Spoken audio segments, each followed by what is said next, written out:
Morning, glory, America. Bonjour, hi, Canada. The most serious issue in the world is what is Putin going to do next in Ukraine. We are joined by the former Allied Supreme Commander of NATO, Admiral James Stavridis, retired, now chairman of the Rockefeller Foundation, also a member of the Carlyle Group. Good morning, Admiral. Welcome back. Hey, Hugh. Great to hear your voice. Good to talk to you, Admiral. Admiral, let me put this bluntly. How do you assess the risk of Russia using a nuclear weapon? I think it's very low, actually, but we ought to be concerned about it. Two different flavors of nuclear weapons, strategic. No way. Putin is not interested in destroying the world. I'll give him this. He loves his country. He knows a nuclear strategic exchange would destroy Russia. He's not going there. I would park that off to one side. Could he use a tactical nuclear weapon? Doesn't get him much, Hugh. They're hard to use on a battlefield. It would be difficult to target because the Ukrainians are on a very broad military front. Could he use it to take out a major city? I suppose. But it doesn't really help him tactically. It causes the world to turn, I think, in a very unified way to include China and India against him. And he can achieve a lot of those effects using massive dumb bomb air attacks. So when I roll it all together, I think it's unlikely he goes tactical nuke, but I would put it at about a 10% chance simply because Putin is unpredictable. He may choose to, if you will, flip the table. So very low chance, but not completely negligible tactical nuke would be my summary. Now, Admiral, I don't know if you read John Ellis's news items every morning. I do. It's sort of my comprehensive show prep before I begin. And item number 3 jumped out at me this morning. 3, the risks of a breakdown of the world financial system have risen to levels only seen during past crises as the global economy confronts the aftershocks from the coronavirus pandemic and Russia's invasion of Ukraine, according to the International Monetary Fund. The Washington-based organization warned on Tuesday that the danger of rapid disorderly declines in prices of stocks and other assets and urged central banks to carefully and clearly calibrate their necessary efforts to reduce sky-high inflation.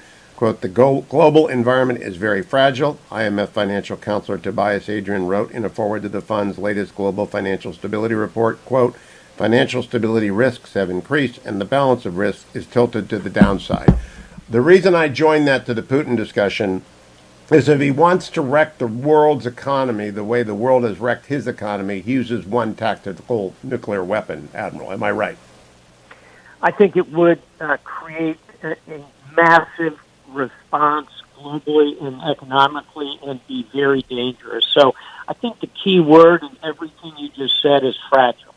And so what we ought to be doing about it is signaling to Putin that if he uses a tactical nuclear weapon, the immediate consequences will be severe and potentially very personal for him. And what I mean by that is stripping his economic support system, using, I would say he uses a tactical nuke.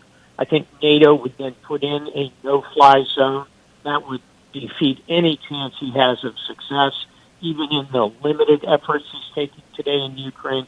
Show him the consequences so he understands just how dangerous that would be. And I'll conclude with this, Hugh.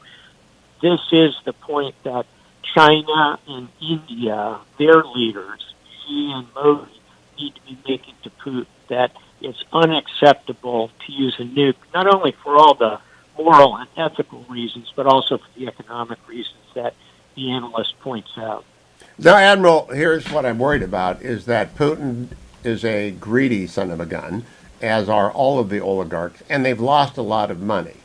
If you tell them, I'm going to use a tactical nuke, low yield, but a tactical nuke, and markets will plummet, they can short the market and make their money back. And I am talking about the way diabolical Snidely Whiplash thinks and acts. If they can survive it, if they can escalate to de-escalate, they can also make a fortune off of that, correct? Yeah, I think you escalate to de-escalate. Potentially, they could make short-term gains, but again, Hugh, our ability to monitor investment is quite sophisticated, and I think they would be foolish to believe they could get away with a short scheme along those lines. They'd have to have an infinite number of cutouts to make that work. I think the global system is prepared for that move and would be able to blunt it.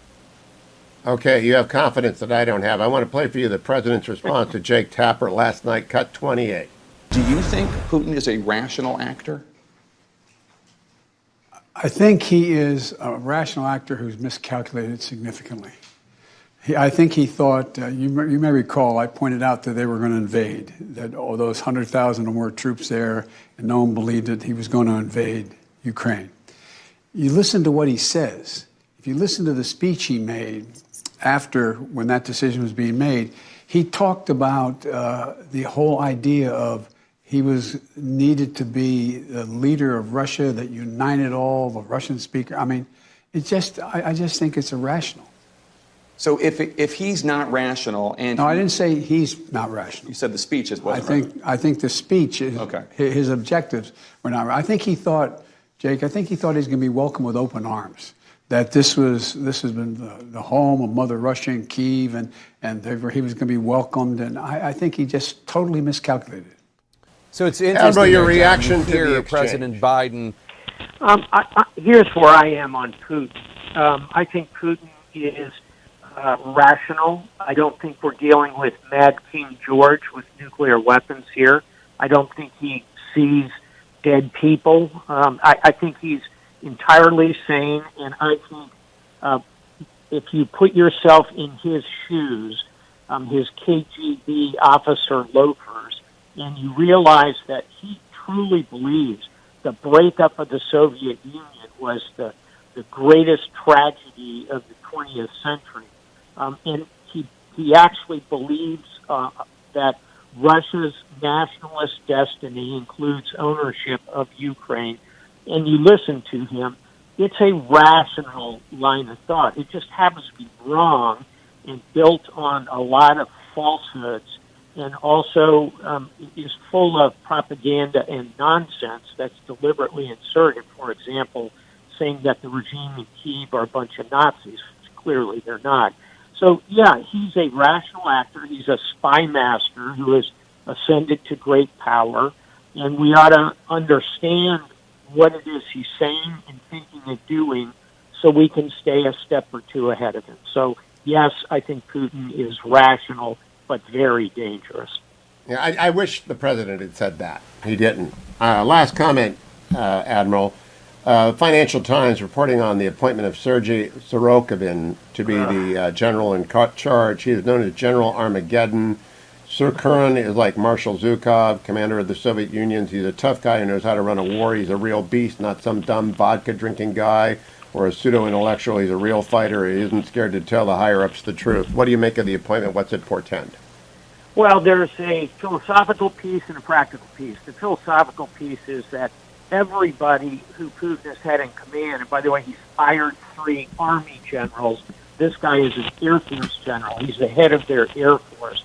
But every one of his predecessors was, quote, a tough guy, a general who destroyed cities in Syria, who fought in Chechnya.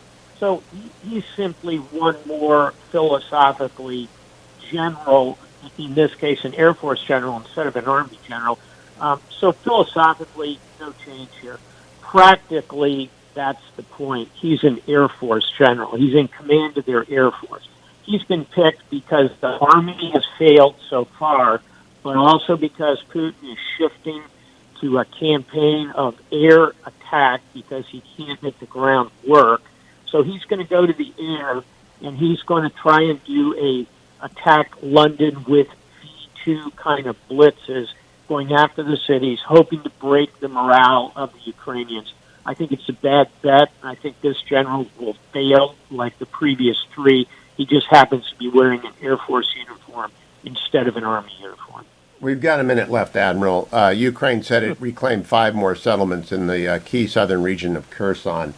And there's also reports of Russian troops being exhausted and throwing down weapons. Could they collapse in Ukraine? What would that trigger in Moscow? Yeah, they could collapse. And I don't think they will. I think there's enough that's going to flow toward those front lines. But if there is a collapse, boy, that puts Vladimir Putin on pretty thin ice. And it takes your 10% maybe a little bit higher, or a lot higher. Admiral Stavridis, always a pleasure. Thank you, Admiral. I'll be right back. America, stay tuned to the Hugh Hewitt Show.